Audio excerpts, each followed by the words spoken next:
normalmente, pero bueno, no puede cambiar de opinión. No me vaya a decir, no, espérate, dijo, porque yo digo me arrepiento a los 2 minutos. No soy de confianza.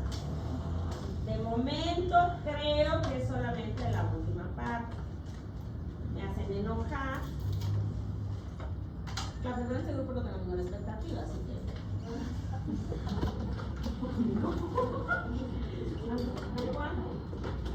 Bueno, ok. Vamos con su enfermedad favorita. El VIH, virus de la inmunodeficiencia humana. Enfermedad que actualmente debería ser, no debería ser un problema, porque hay medidas muy efectivas de diagnóstico, medidas de prevención muy eficientes y un tratamiento muy efectivo.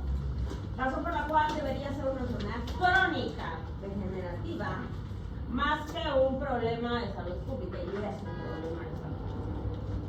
Ay, me gusta por aquí. Pero antes del VIH tenía yo que hablar de otras cosas. Tenía yo que hablar.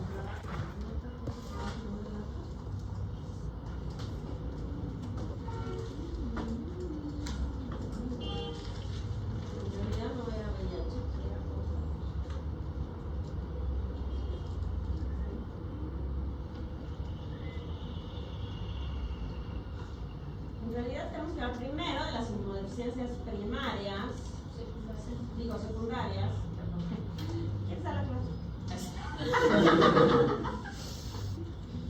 Una vez le reclamé a una docente de la maestría, le corregía cada rato. ¿Quién da la clase? Claro, con gusto. Sí. Me odió esa mujer, después ya nunca más le corregí. Y yo ahora todo más único. ¿Dónde estoy?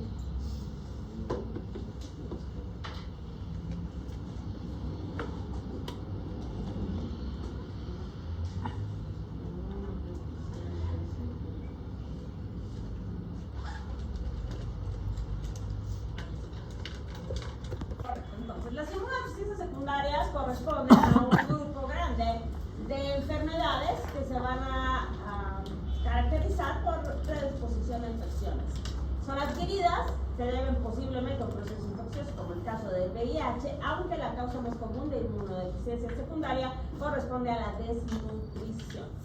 Vamos a tener todo el tiempo en nuestra práctica médica contacto con pacientes con inmunodeficiencias. Por el solo hecho de estar internado, bajo estrés, ya tiene mayor riesgo de infecciones. Así que es importante que tengamos esto en cuenta, porque los médicos, los estudiantes, las enfermeras, el personal de salud son los principales responsables de la transmisión de enfermedades infecciosas intrahospitalarias. Así que es fundamental tener esto en cuenta para hacer conciencia de la importancia del lavado de manos y de la limpieza de todos los insumos que ustedes traen, como por ejemplo que será el estetoscopio que pasa de paciente a paciente sin que lo limpien. Ahí pueden ustedes estar llevando una infección a un paciente que ya está inmunodeficiente.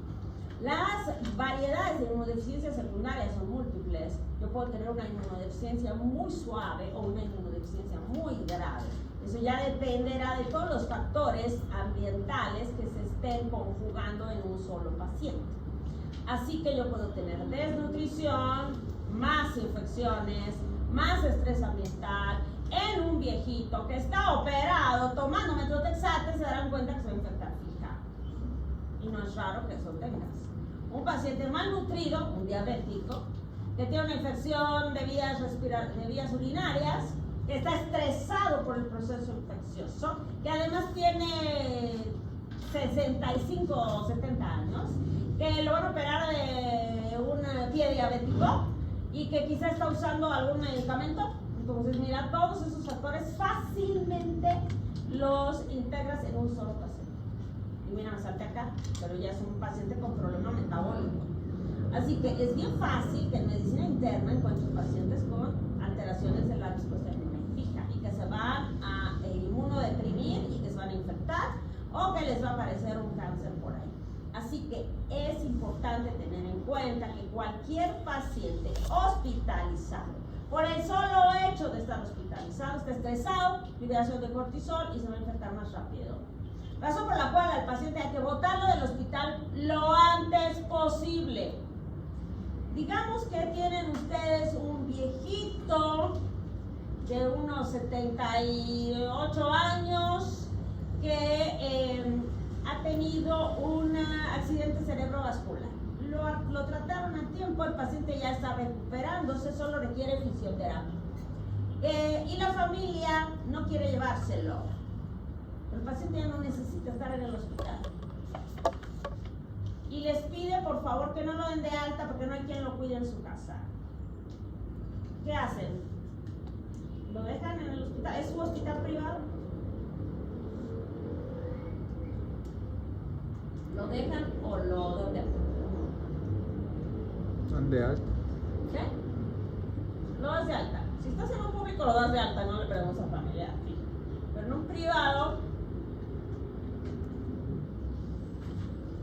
digamos en la unidad ya no está que no hay pacientes. De repente aparece un viejito. Paciente del doctor Olmos, lo maneja perfecto del accidente cerebrovascular y está listo para dar de alta. No está bien, pero no requiere internación. Es un paciente que ya tiene vía oral, que todo lo está ingiriendo vía oral, que está respondiendo. No está perfecto porque tiene secuelas, pero no es porque va al hospital para siempre. Requiere fisioterapia. ¿Lo dan o no lo dan de alta? No lo dan de alta. No. Lo vas a tener hospitalizado hasta que se recupere, si es que se recupera de las secuelas del accidente cerebrovascular. ¿Lo dejan o no lo dejan? Es su hospital privado, ustedes van a ganar de eso. ¿Lo dejan o no lo dejan? ¿Lo dejan o no lo dejan? Lo dejan. El paciente se queda ahí 2 o 3 días más y en el 4.º día empieza con fiebre, malestar general, no quiere comer, no tiene tos, pero a la auscultación encuentras estertores crepitantes. ¿Qué tiene mi paciente? Le haces un hemograma, tiene leucocitosis con neutrofilia, una radiografía con un síndrome de consolidación. Intrahospitalario. Si se hubiera ido a su casa, no sé, pero lo dejaste en el hospital, se infectó y además se infecta con un patógeno intracelular, una pseudomonas, multiresistente. Un viejito con secuelas de accidente cerebrovascular, ahora una neumonía intrahospitalaria, se complica y se muere. Historia real, no se inventaron. Entonces, ¿vas a dejar al viejito en el hospital más del tiempo necesario? No, porque no hay peor lugar para infectarse que un hospital. Y si estás inmunodeficiente, peor. Y un viejito con todas estas comorbilidades tiene que irse a su casa. Y si la familia no tiene quien cuide, que contrate una enfermera, porque si va a pagar el hospital, pues que pague una enfermera. O 2 o 3 las que sean necesarias. Así que el menor tiempo posible que esté un paciente en el hospital es lo mejor, porque se pueden infectar, porque están estresados, no es su ambiente, hay que mandarlos a su casa lo antes posible. Tenemos aquí entonces algunas de las causas de inmunodeficiencias secundarias, obviamente el VIH del que hablaremos con más detalle, la desnutrición, que evidentemente genera problemas en la proliferación linfocitaria, en la liberación de citocinas, porque no tenemos suficientes proteínas para la síntesis de estos elementos. Obviamente también vamos a tener tratamientos para el cáncer, quimioterapia o radioterapia, que va a destruir a los precursores linfoides y a los mismos linfocitos. Ni qué decir cuando tenemos tumores que están infiltrando la médula ósea, leucemias, linfomas o algún otro tumor que puede estar metastatizando en la médula ósea, reduciendo el lugar, el ambiente y la nutrición para las células de la médula ósea. Inmunosupresión en trasplantes o enfermedades autoinmunes. Se darán cuenta que cualquier paciente que está con tratamiento inmunosupresor por autoinmunidad tiene más riesgo de infectar cualquier otra población. Y como ya hemos mencionado antes, la esplenectomía se considera inmunodeficiencia muy suave, pero es una causa de inmunodeficiencia secundaria. La desnutrición, la falta de nutrientes, que no solo tiene que ver con deficiencia de proteínas, sino también deficiencia de vitaminas. ¿Cuál es la vitamina que más comúnmente encontramos en niveles subóptimos actualmente? ¿Vitamina D? La vitamina D. ¿Por qué? Porque no nos exponemos al sol suficiente por el estilo de vida en el que nos encontramos. Así que la vitamina D está disminuida, no digo carente absolutamente, sino en niveles subnormales, subóptimos, y eso desencadena más predisposición a infecciones, porque la vitamina D es muy importante en el adecuado procesamiento y presentación de la nutrición. Así que requerimos vitamina D. Pero si no comes proteínas en cantidad suficiente, tu albumina baja. Mi hijito, por ejemplo, suele comer menos, come menos proteínas, y si ustedes tienen abuelitos se dan cuenta que les gustan más los carbohidratos. Si comen más carbohidratos, dulces, pero no comen proteínas, ya no les gusta. Así que empieza a bajar su albumina. Pueden tener problemas de mala absorción, con disminución de la absorción de vitaminas en particular y otros micronutrientes si tienen enfermedades asociadas.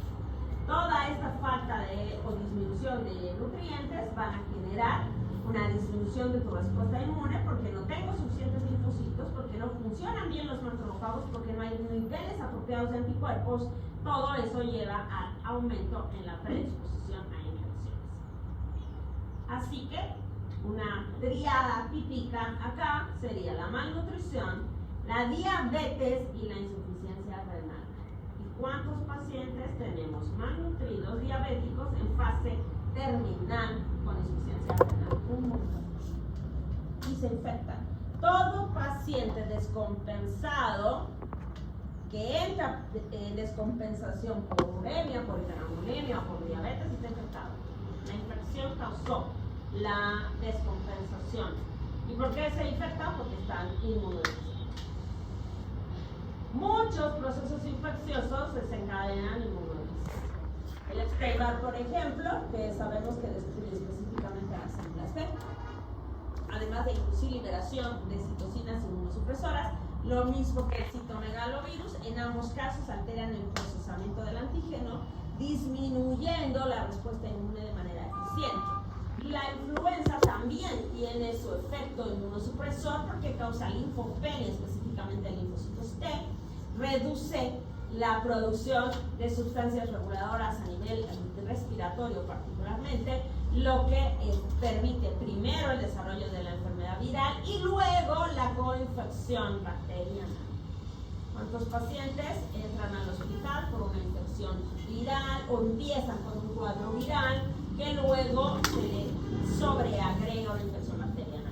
Muy común. ¿Y por qué razón? Porque el virus está causando inmunodeficiencia. El trauma y la cirugía. ¿Por qué un trauma o un proceso quirúrgico desencadena inmunosupresión? Pues evidentemente por la liberación de cortisol. El cortisol es la hormona de respuesta metabólica al trauma que prepara el cuerpo para la defensa, y eso desencadena procesos de inmunosupresión. Vamos a tener, por otro lado, la pérdida de la barrera epitelial con vasodilatación, incremento de la permeabilidad capilar con edema, liberación de citocinas, típico proceso inflamatorio. Todo esto lleva al incremento de la entrada de patógenos, hipotensión secundaria en algunos casos, si fuera un proceso muy agresivo, incremento de células inflamatorias locales o a veces sistémicas, si tienes una gran liberación de citocinas proinflamatorias. A veces puedo tener como resultado de este proceso la liberación de IL-10 y factor de crecimiento transformador beta. Esto va a controlar la inflamación, va a bajar la respuesta inmune y va a desencadenar más complicaciones. Así que todo esto es un círculo vicioso que puede llevar al paciente a complicaciones severas. Una manifestación súper grave sería el síndrome de respuesta inflamatoria sistémica, o sepsis, y el síndrome de distrés respiratorio del adulto, ya no sé qué, antes se llamaba SIRPA. pero ahora se llama síndrome de estrés respiratorio nervioso.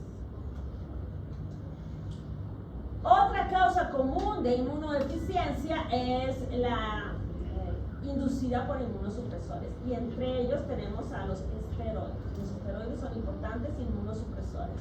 ¿Alguien se acuerda cuál es el mecanismo de acción de los inmunosupresores? No, no, de los esteroides. Mecanismo de acción de los esteroides, de los glucocorticoides.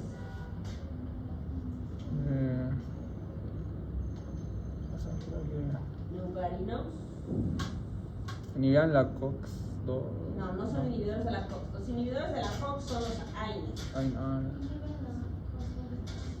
Fosfolipasa Inhiben a la fosfolipasa 2. A2. Y al inhibir a la fosfolipasa A2, evitamos la liberación de ácido araquidónico. Y si no hay ácido araquidónico, tampoco tengo sobre quién actúe la COX. Entonces no va a haber liberación de prostaglandinas, de leucotrienos, y vamos a tener control o supresión de la inflamación, pero también de la respuesta inmune. Los esteroides son importantes inmunosupresores, y además peligrosos. ¿Por qué son peligrosos? Porque los médicos los usan, los médicos en especial, traumatólogos, pero también médicos generales, usan los esteroides como un mono usa un gilet, como un mono con cuchillo. ¿Qué será un mono con cuchillo? Un peligro, ¿no? Porque puede darte una puñalada en cualquier momento y matarte. Así son los médicos generales, los traumatólogos, los neurocirujanos con los esteroides. Le meten esteroides en cantidades industriales a cualquier cosa. Por ejemplo, digamos que ustedes tienen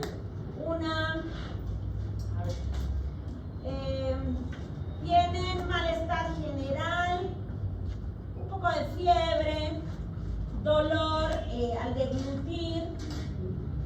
A la exploración física encontramos amígdalas hiperémicas hipertróficas con pus, crípticas y con pus. ¿Qué diagnóstico tiene? ¿Cuál es el diagnóstico? ¿Qué tiene? Por Dios. Faringoamigdalitis. ¿Qué tratamiento le dan? El médico general tiene que dar tratamiento para una pinche faringoamigdalitis. Amoxi no me gusta la Amoxi. ¿Por qué no me gusta la Amoxi? ¿Cómo se toma la Amoxi? ¿Cómo se toma la Amoxi? Receten la Amoxi. ¿Ustedes pasan con la doctora? ¿Un gramo? Pues supongo que les habrá dicho cómo se toma la Amoxi. 500 miligramos cada 12 horas. ¿Sola o con ácido clavulánico quieres? Ácido clavulánico. Ok, una Amoxi BL cada 12 horas, puede ser cada 8 dependiendo, pero digamos cada 12 horas. ¿Durante cuánto tiempo? 7 días. 7 días, ok. ¿El paciente va a hacer un apego apropiado al tratamiento? No. No, ¿por qué no? No se sienta mejor, lo dejo. Porque cuando te sientes mejor, te olvidas. Eso lo hacemos todos. Entonces es mejor dar una opción que sea más confiable. ¿Qué otra opción? No, que conste que dije, que no dije que no sirve, ¿eh? No he dicho que no sirve. Sí sirve, a mí no me convence porque el apego al tratamiento no es el mejor. Si ustedes quieren dar, está bien, pero a mí no me parece que sea la mejor opción. Hay otra mejor opción. ¿Qué otra mejor opción? Ya cambiaste de idea, ya no quieres Amoxi. Ok, ¿qué le pasó? Y al menos a mí, por ejemplo, siempre que me enfermaba aquí en Bolivia, me ponía siempre penicilina. ¿Y está bien? ¿Te parece una buena idea o te parece una locura? Aquí en la PUM. Y que no me hacía bien. No te hacía bien. ¿Por qué no te haría bien? Porque seguramente no era un problema bacteriano, seguramente era un problema viral. Entonces, ¿qué dicen los libros de faringoamigdalitis? ¿Quién es el agente? Streptococcus. O sea, además de que es de otro grupo, se va. No quiero que muera. Streptococcus beta el grupo A. ¿Qué antibiótico le voy a dar? Penicilina. Listo, está muy bien, penicilina. Está perfecto, penicilina. Está indicado penicilina. Tenemos una presentación de penicilina muy interesante, que es la penicilina triple. Diapen se llama el nombre comercial, ¿no? ¿Qué tiene? Un médico general debe saber eso. Y los farmacología deben saber. ¿Qué tiene el Triapen? Por pura lógica. Triapen. Penicilina. 3 penicilinas, ¿no? ¿Cuál? Tiene sódica, cristalina de acción rápida. Luego, procaínica, que tiene una acción de 12 a 24 horas. Y benzatínica, que tiene una acción de 21 días.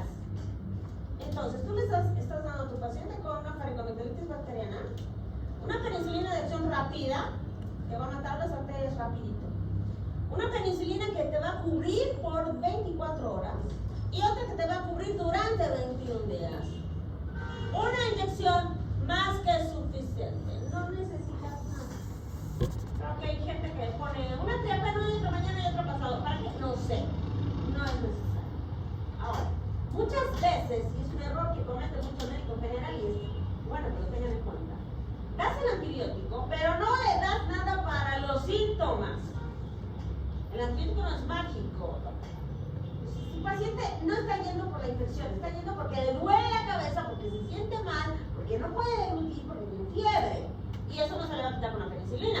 Eso se le va a quitar con un analgésico antiinflamatorio. Entonces le tienes que dar un analgésico, antiinflamatorio, un antipirético más un antibiótico. Con eso está bien. Ahí la lleva, perfecto, no necesita más. La paciente le pusieron su penicilina, pero no le dieron ninguna otra cosa. Va donde otro médico.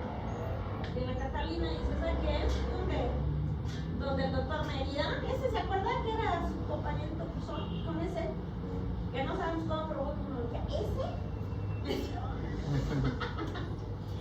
El doctor me dio penicilina y ya. Yo me siento mal, sigo con fiebre, 24 horas más tarde. Sigo con fiebre, además estoy ronca. ¿Qué me recomienda? Entonces el doctor le da otro antibiótico que no necesita y le da dexametasona. ¿Qué es eso? Doctor Mérida, ¿por qué recetó dexametasona?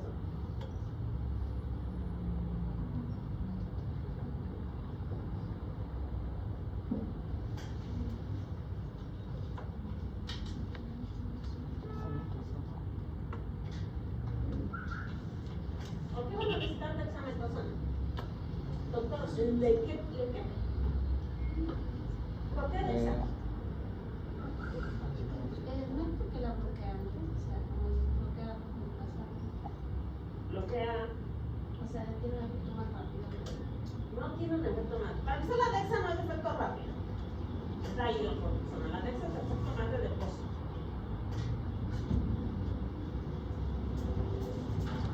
¿Pero qué está haciendo qué es la dexa? La dexa es un esteroide inmunosupresor. Entonces, ¿qué va a hacer? Va a quitar la inflamación, va a quitar el dolor, va a quitar la fiebre y va a anular la respuesta inmunológica. Entonces, hoy tu paciente infectado. ¿Hidrocortisona o dexametasona? No sé. Pues como ustedes van al consultorio en Tiquipaya porque están resfriados o con faringitis y les damos penicilina con dexametasona. Fija. Y es fatal. El otro día el Castillito, ¿se vieron el Castillito? ¿Doctor Castillo? Ah, ¿de química? ¿Bioquímica?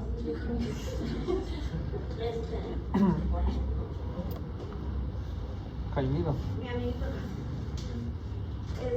Estaba resfriadito y estaba fólico. Él me dice, no me vas a pinchar una dexametasona. Ay, ¿Cómo crees que no me escuchas? Sí, te escucho perfecto. Estás ahí un poquito inflamado, pero no necesitas dexametasona. La dexametasona genera inmunosupresión y ya que no hay complicaciones, aumenta la glucosa y un montón de cosas. No necesitas. En infecciones, la dexametasona, ningún esteroide es indicado. Ahora, ¿qué hacen los traumatólogos? ¿Te duele la rodilla?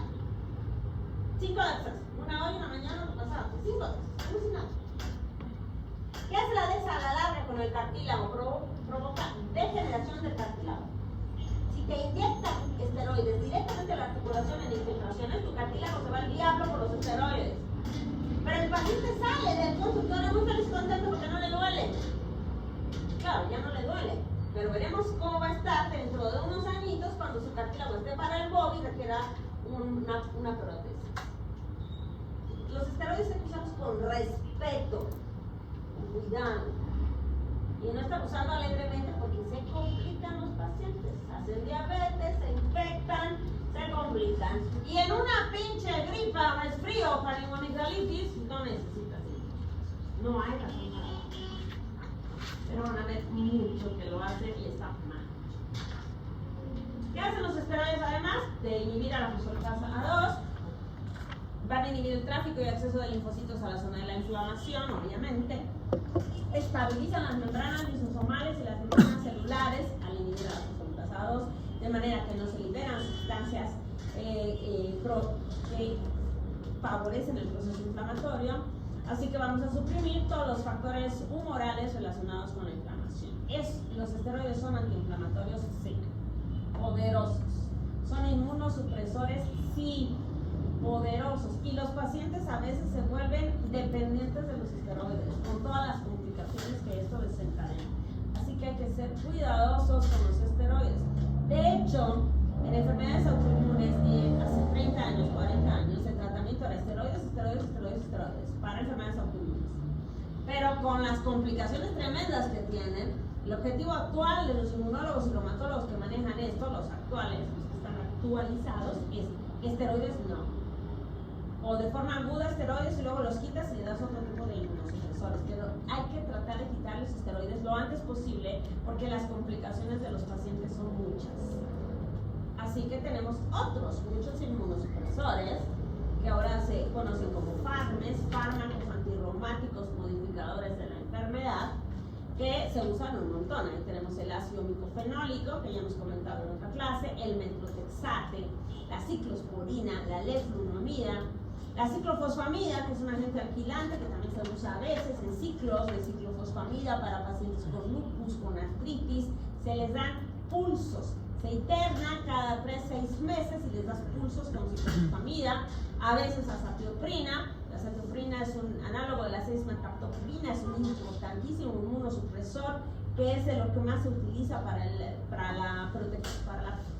tratamiento o acondicionamiento de pacientes para trasplante.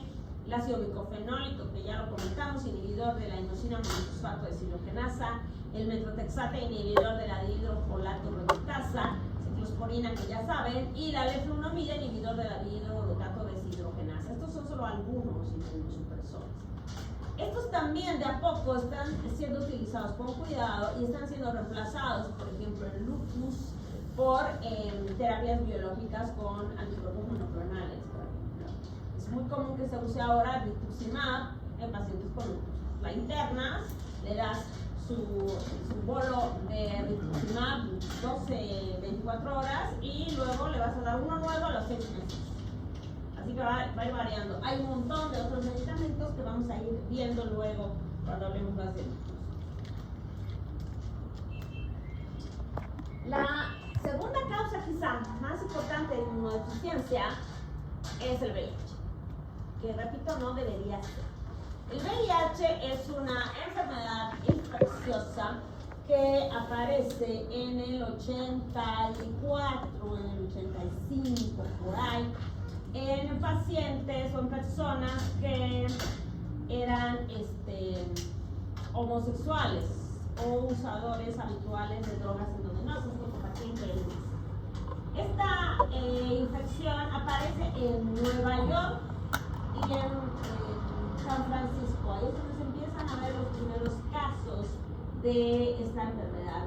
empezaron a ver que llegaban a los hospitales pacientes con inmunodeficiencia, con infecciones propias de pacientes inmunodeficientes, infecciones oportunistas, y todos ellos tenían la particularidad, o la mayoría de ellos, de ser homosexuales.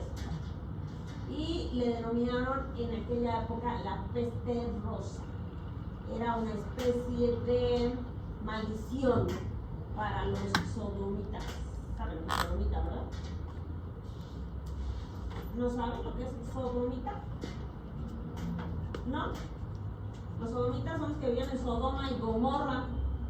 ¿Se acuerdan? ¿No han leído la Biblia nunca? ¿No han ido a la misa? ¿No han visto una película de Sodoma y Gomorra? Sodoma y Gomorra era una ciudad, según la Biblia, ahí de puro degenerado. ¿Haz de cuenta las fiestas de Bob Daddy en la antigüedad? Así era Sodoma y Gomorra. Y entonces Dios vio semejante cosa y dijo, voy a destruir la ciudad porque estos no tienen remedio. Así que no me acuerdo si era Job, sí, no, Job no era. Jonás, bueno, no hay ningún religioso, no puedo decir el nombre. Bueno, un guante de esos, que era así muy cercano a Dios, charlaba con Dios todos los días. Le dijo a Dios, no, Dios, no los mates, ¿sabes? Chancecito, qué buena gente ahí. Ok, entonces tráeme 100 justos y salvo el pueblo. Y Job o Jonás, Lot le dice, no, 100 son muchos, ¿qué te parece 50? Ya está bien 50. Después Lot lo piensa mejor y dice, no, 50 son muchos, mejor que sean 10. Y dice Dios, bueno, ya que sean 10. Y después lo vuelve a pensar Lot y dice, ups, no, son muchos. ¿Qué tal si encontramos uno que sea justo para poder salvar a la población? El chiste es que no convence a Dios y manda a sus angelitos ahí como para charlar. Los ángeles llegan a la casa de Lot y estos ángeles eran degenerados. Está en la Biblia, no me estoy inventando. Y la familia de Lot le quiere dar a sus hijas para que se entretengan a los ángeles antes de que destruyan al pueblo. Pero los ángeles no quieren a las hijas, quieren a los niños del pueblo. Les digo que Bob Daddy es poca cosa al lado de Sodoma y Gomorra. Así que eventualmente dice Lot, no, nos vamos porque tenemos que destruir a esto con esos ángeles. Y se va Lot con su esposa y sus hijitas. Dios le dice, se van y no voltean. No voltean. Entonces se van caminando y ven, escuchan la destrucción, pero no voltean. Y la esposa y la hija curiosas, ¿qué hacen? Voltean. Y se vuelven sal. Si ustedes quieren ir al mar, ahí es donde pasó todo eso. Te llevan a una disque cueva, que era la cueva de Lot, donde Lot vivió después de que destruyeron Sodoma y Gomorra. Y ahí donde está el mar muerto es donde estaba sal de la esposa de Lot. Dicen, ¿no? Según la tradición, allá no sé si crees o no crees, pero es por esa zona. El caso es que por los sodomitas, porque eran sodomitas. Los homosexuales son sodomitas. ¿Por qué son sodomitas? No porque sean de Sodoma, sino porque tienen relaciones por vías que no son las apropiadas, que no son las diseñadas para tal efecto. Así que tienen sexo anal, eso se llama sodomía. Eso es sodomía. Y de ahí el nombre de sodomitas. Entonces, estos cuatecitos eran todos gays, todos homosexuales, sodomitas, y era una maldición esta enfermedad. No se sabía nada de ella, era un pánico absoluto, no se sabía cómo se transmitía. Paulatinamente se fueron haciendo diferentes investigaciones, tengamos en cuenta que eran los 80s, y se dieron cuenta que era un lentivirus de RNA monocatenario. El doctor Lou Montagnier en Francia y el doctor Gallo en California fueron los que identificaron las características del virus en los 90s y se dieron cuenta que era un RNA monocatenario. Luego fueron avanzando las técnicas de biología molecular e identificaron que había dos diferentes variedades de estos virus. El virus de tipo 1, VIH de tipo 1, que tiene varias subvariedades de la A a la K, que se propaga principalmente vía sexual, tiene una enorme capacidad de mutación. El virus de tipo 2, el VIH de tipo 2, es menos endémico, es más endémico, en el África y es menos patógeno, es menos agresivo, menos virulento, muy común en mujeres africanas. Este virus infecta principalmente a los linfocitos CD4, pero no solamente, también afecta a las células dendríticas y a los macrófagos. Hasta la fecha, dicen por ahí que han muerto 35 millones de personas, dicen. Pero la OMS, ella le aumentó a 37 millones, 35, y los últimos datos 37. Este es el promedio, promedio, porque hay cifras que dicen que deben estar moviendo 800 millones de personas ya por la enfermedad, pero no se sabe con exactitud. Este es el promedio que maneja la OMS.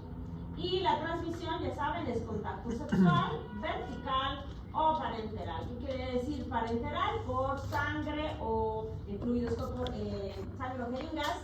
Y la vertical, ¿cuál es la vertical? De madre a hijo, que es muy común en nuestro medio.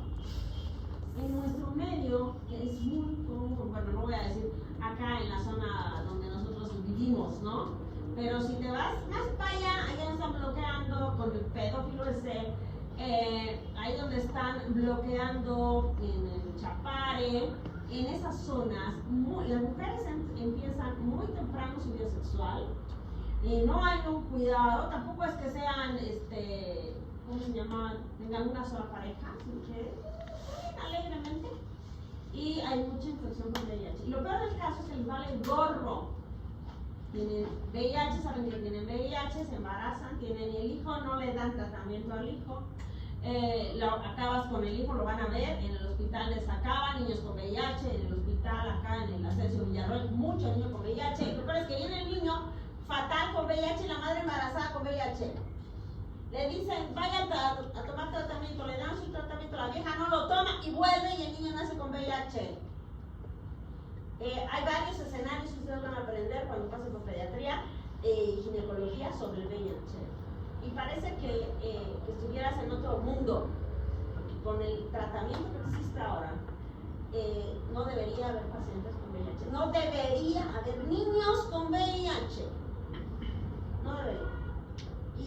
Y es una pena, una tristeza absoluta. Y lo van a ver mucho en la zona del Chapare, en la zona de Sacaba. La gente, eso mucho. Pobrecitos. Mucha ignorancia y otro es absoluta negligencia. Absoluta. ¿Qué enfermedades típicamente van a presentar los pacientes con VIH? Bueno, enfermedades típicas de pacientes con inmunodeficiencia. La neumonía por neumocitis girovense no es ninguna de estas enfermedades es exclusiva de VIH. Cualquier paciente con inmunodeficiencia severa lo puede tener. Pero en un paciente ya adulto que tuviese estas cosas, pues evidentemente es un paciente con VIH. Neumonía por neumocitis, citomegalovirus, retinitis por citomegalovirus es muy común de VIH, meningitis criptococócica es casi exclusiva de VIH, sarcoma de Kaposi es casi exclusivo de VIH, linfoma no Hodgkin y tuberculosis. De hecho, la tuberculosis tuvo un enorme crecimiento con la aparición del VIH. Cuando yo hacía mis rotaciones en el Instituto Nacional de Enfermedades Respiratorias en México, y estamos hablando de los 90, ¿no? O sea, en el boom de estas cosas, ahí nosotros pasábamos clases y veíamos pacientes. Y en el INER, en este Hospital de Enfermedades Respiratorias, que era específico de tuberculosis, veíamos mucho gringo viendo radiografías, escuchando pacientes que tenían tuberculosis, haciendo auscultación, la revisión general, hacían sus estadios de un par de meses porque los gringos no conocían la tuberculosis. Y la tuvieron que reconocer a partir del VIH porque esta infección reaparece. Algunas cifras más. Aquí tenemos, según la OMS, 80 millones de personas que han contraído el VIH desde el comienzo de la pandemia, que esto fue en 1984-85. 37 millones de personas en promedio han muerto, 45 por lo alto, 30 por lo bajo. Obviamente no mueres de SIDA, mueres de las infecciones que causan la inmunodeficiencia. Este es un personaje que murió de SIDA, VIH-SIDA, infecciones asociadas, a finales de los 80. ¿Alguien lo ubica? ¿Qué fue la chiripa? ¿De pura casualidad? Y por si acaso. Este doncito se llamaba Rock Hudson. ¿Les parece simpático? Bueno, era un cuate que era así como, ¿qué será? Como el Henry Cavill de los 70. Un tipo alto, lindo, musculoso, muy varonil. Para los gringos era así como que la cosa más espectacular gringa. Macho, varón, masculino, ¿no? Gringo. Pero no era ni macho, ni varón, ni masculino, era gringo nomás. El tipo era re gay, super gay. Y para tenerlo feliz, la gente que vivía de él, porque estos personajes en realidad son fábricas productoras de dinero que mantienen a un séquito enorme. Y ese séquito quiere que el tipo siga produciendo para que todos saquen plata de ellos. No es lo que pasa con esta gente súper millonaria.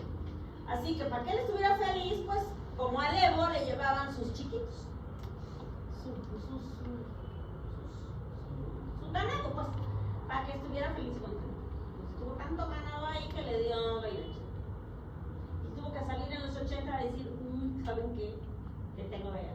Así que él era muy amigo de otra cuata que se llamaba Liz Taylor, ¿la conocen? Tampoco. Muy guapa ella, la Liz Taylor. Murió, pero tenía los ojos violeta. Una mujer muy guapa en su época y era muy amiga de este. Y bueno, cuando sale a decir que tenía SIDA, ella la apoyó muchísimo, lo apoyó muchísimo. Y bueno, ahí está el amiguito este que se murió. A nivel mundial, en el 2020, mira, se murieron 2 millones de personas por lo alto. Es en la época de la pandemia, mira. Se supone que estamos encerrados. Igual hubo mucha gente que se murió, que se contagió de VIH en el 2020. Y se murió casi 1 millón de personas en el 2020 de VIH. Nada raro que fuera más, pero como estamos tan concentrados en el COVID, capaz que hubo mucho subdiagnóstico. Y la tuberculosis sigue siendo hasta la fecha una de las causas importantes de muerte. 1 de cada 3 de las muertes por VIH se relaciona con tuberculosis. Ahora, una regla importante para tener en cuenta ahora: si tú tienes un paciente que llega con VIH, le tienes que descartar tuberculosis. Fija. O si viene con tuberculosis, tienes que descartar VIH. Vienen en combo. Así que si piensas en VIH o diagnosticas VIH, debes descartar tuberculosis. Y de hecho a veces se hace tratamiento profiláctico. Y si al revés viene con tuberculosis, debes hacer la prueba para el diagnóstico de VIH. Debes hacer. Las pruebas para el diagnóstico de VIH son muy fáciles y son muy rápidas. ¿Alguien ha visto en sus rotes cómo se hacen las pruebas rápidas de VIH? ¡Despierte, Ronaldo! ¿Te has hecho una prueba de VIH, chico? ¿Te has hecho una prueba para VIH? ¿Alguien se ha hecho una prueba de VIH? ¿Se harían una prueba de VIH? ¿No se harían? ¿Se harían o no se harían una prueba para VIH? ¿Le pedirían a su susodicho o susodicha o susodiche que se hiciera una prueba para VIH antes de iniciar su vida sexual? ¿Sí? ¿Lo harían así de frente? No lo sé, pues no sé, y yo pregunto. No lo sé, porque aquí la gente es muy cerrada. Exacto. Cada vez vemos hábitos sexuales desconocemos. Entonces, si tú estás con la suficiente conciencia para decir, momento, no vamos a tener nada, vamos a hacernos nuestra prueba rápida de VIH, sale negativa, nos aguantamos 10 días más, hacemos otra, porque puede haber periodo de ventana de 10 días, ahora nada más son 10 días, te salió la primera negativa, 10 días otra, sale negativa, perfecto, listo. Solo para VIH. Habrá que ver qué otras enfermedades de transmisión sexual que pueden pasar, pero sería una conducta muy inteligente cada que inicien vida sexual con alguien hacer su control de VIH. solo por salud mental y física, por supuesto. Debería, y para eso necesitas ser abierto, ¿no? Y no pensar que te van a criticar de un cuento sobre esto, no importa. No importa, cada quien hace de su vida lo que quiera, pero habría que controlar eso. Este personaje, a este sí lo conocen seguramente, ¿no? Freddie Mercury. Freddie Mercury. Este era, a diferencia de Rock Hudson, era un gay asumido, ¿no? De hecho tiene un video que se llama I Want to Be Free, ¿lo han visto? Sí. ¿Y qué tiene de peculiar ese video? Está válido, flaco. Ah, mira. ¿Qué tiene de...? Está vestido de mujer. Está vestido de mujer. Está vestido y limpiando la casa. ¿Alguien se identifica? ¿Que quiere ser libre y no quiere limpiar la casa? Muchas no se identifican. Pero bueno, luego no queda de todo. Entonces, gay asumido. Y el tipo murió de una neumonía. No me acuerdo si era neumocistis o algo así, pero bueno, complicaciones de VIH en el 91. Se murió era todo un drama mundial de que se murió igual. Esta imagen es interesante. ¿Por qué razón? Porque mira los años. Empieza este es el caso de VIH, los casos de VIH. Estos datos son, mira, de los Estados Unidos en personas de 25 a 40 años, o sea, 44 años, una edad más intensa de actividad sexual, aunque ya lo podemos bajar hasta los 15, ¿no? Y son datos de la CDC de Atlanta, del Centro de Control de Enfermedades de Atlanta, o sea, no es un dato cualquierita.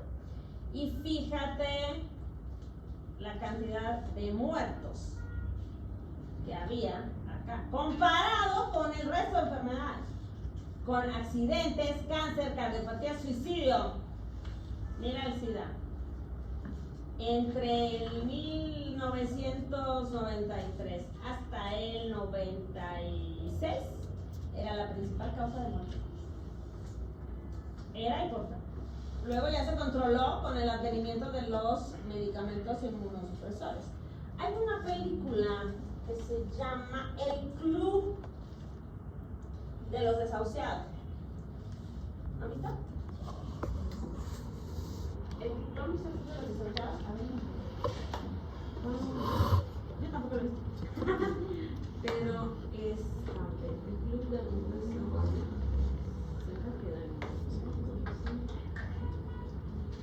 A ver.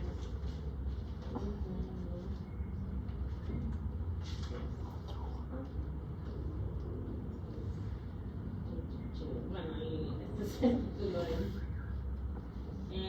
inglés, Salas, los demonios. ¿Sale? Sí, han visto. Mira. El McConaughey que bajó no sé cuántos miles de kilos porque tenía VIH en esa película. Y este era su amiguito. ¿Se ubican el amiguito? Guasón. Ya, el Guasón. Su peor papel, el Guasón. Ya le toca, pero mira, es una dama. Es un tipo divino. Se viste de mujer y dice, qué cosa más bella. Es muy lindo este tipo. Bueno, aquí es gay, re gay, super gay y tiene SIDA. Y esta no sé qué hacía en la película, pero algo así. Entonces, aquí hablan de las primeras etapas del desarrollo de la ciclovía. Y cómo no lo usaban en los Estados Unidos porque estaba prohibido, no estaba aprobado por la FDA. Entonces, adivinen qué hacía se cruzaba ¿a dónde? A México, donde conseguía medicamento y luego lo traficaba. Eso trata la película. Así que si están aburridos después de sus exámenes, podrían ver el club de los desahuciados, que habla sobre el VIH. Bueno, entonces con el advenimiento de los medicamentos bajó la tasa de VIH. En Bolivia estaba bastante decente, pero ahora están subiendo los casos enormemente. Aquí están, es la evolución de los casos de VIH en Bolivia. Este es gráfica de sedes de enfermedades infectocontagiosas, especialmente el programa de SIDA, de VIH, y mira cómo han estado subiendo paulatinamente los casos. Estos son pacientes asintomáticos, estos ya son sintomáticos, estos están con tratamiento antirretroviral, pero el número de casos es muy importante. La mayoría de los casos son adquiridos de forma sexual, 98%, 0,3 sanguínea y 2% perinatal, pero eso también está aumentando en Bolivia. Estos son los datos de Bolivia. Tratamiento, pacientes con antirretrovirales, 18,000, súper complicados, 220. Y muchos ya están muertos. Y este es el agente responsable, del que vamos a hablar con más detalle la próxima clase, para no pegarme en la mitad. Ok. Solo como anécdota les contaré que estaba en tercer año, como ustedes, en tercer año de medicina. Ay, no. Ay, y teníamos que hacer historias clínicas, como siempre, muchas historias clínicas, y para variar pues te ponen en grupo, ¿no? Te ponen en grupo y éramos 3 haciendo la historia clínica de un paciente con VIH. Entonces, el paciente tenía una escrúpula. ¿Qué es una escrúpula? Tenía una úlcera en el cuello, un ganglio que se había roto, tenía tuberculosis y el ganglio había que curarlo. Entonces hicimos con mis cuates piedra, papel o tijera para ver quién curaba. Entramos a la habitación que no tenía muchas medidas de protección. Bueno, tenía muchas medidas de protección, pero las enfermeras tiraban la comida, no entraban. La limpieza no entraba. Era una cosa que los estudiantes teníamos que hacer, pero íbamos así como, no era como astronautas porque tampoco había el recurso, ¿no? Pero ibas entrando con un guante de aislado. Usábamos triple guante, cubrebocas, todo. Y ayudábamos un poco en el aseo porque las enfermeras no querían hacer nada. Entonces, jugamos piedra, papel o tijera para ver quién curaba. Y bueno, mi cuate, uno que es patólogo ahora en los Estados Unidos, cura al paciente, todo. Hicimos la historia detalladita, salimos del cuarto y nos quitamos todo nuestro disfraz. Y cuando saca sus guantes el tipo, el Federico, estaba con pus y sangre en su guante, en su mano en realidad, porque el guante se había roto. Los 3 guantes que se habían puesto se habían roto. Y él no se dio cuenta. Y ahí tenía una herida. Estamos hablando del 88 sería, 89, sí, 88, 89. Y ¿se imaginan el escándalo en el hospital? Y nosotros no nos queríamos acercar al cuate, no sabíamos cómo se adquiría, era un pánico absoluto. Entonces, bueno, hay que hacer el ELISA, porque no había otra cosa, ELISA. Tardaba un mes el ELISA. Mientras estaba en mes lo teníamos aislado ahí. Porque el pobrecito. Sale el ELISA negativo. Ya estamos todos tranquilos, no. Porque había periodo de ventana. Y el periodo de ventana en aquella época duraba 3 meses. No sabíamos nada del VIH. Así que recién 3 meses después se volvieron a hacer la prueba. Y seguía negativo, pero nadie estaba tranquilo todavía. Hasta los 6 meses. Pero fue un sufrimiento de todos y de él en especial, porque probablemente tenía VIH. No sabíamos lo que pasaba, era todo un estrés. Yo hice mi internado en la frontera con los Estados Unidos. Una vez me acuerdo, esta cuate fui, y no lo queríamos atender. Y no era SIDA, era diabetes.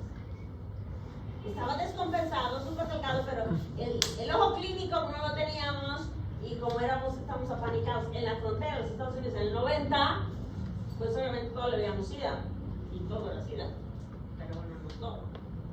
Y otra ocasión llega un niño, esto ya era en el 92, 93, llega un niño al hospital, era un bebito que vivió como 4 meses y tenía una neumonía por citomegalovirus. Estaba súper complicado, el niño requería terapia intensiva.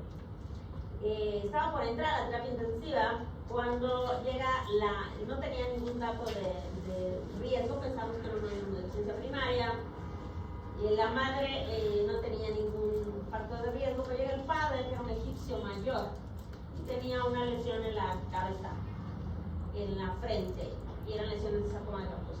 Entonces se les hace VIH, que en ese momento era todo un lío para hacer VIH, porque había que hacer un montón de consentimientos informados, todo un problema, y sale positivo el padre, sale positiva la madre, y el niño también tenía VIH. Y las enfermeras no lo quisieron no lo dejaron entrar a la terapia intensiva. Así era la discriminación en esa época. El niño, que no iba a contagiar a nadie, no entró a la terapia intensiva porque tenía VIH. Hubo que intubarlo afuera y se murió igual afuera. No entró a la terapia intensiva. Y una cosa dramática que veíamos en esa época era muchos niños con VIH-Sida, con SIDA, huérfanos. Sus padres habían muerto de SIDA y los niños quedaban con SIDA, huérfanos. En aquella época hubo que hacer orfanatos específicos para niños con SIDA porque no tenían padres y quién iba a adoptar a un niño con SIDA. Era una situación terrible en esa época, terrible, por el maltrato y el desconocimiento que teníamos por la enfermedad. Eso ha ido cambiando, ahora ya no hay una discriminación tan importante, no hay, en realidad. Los pacientes tienen una vida completamente normal, con cargas virales de 0, gracias a los tratamientos. Lo triste es que los niños nazcan con VIH porque se mueren muy rápido y sufren un montón. Bueno, listo, ahí está.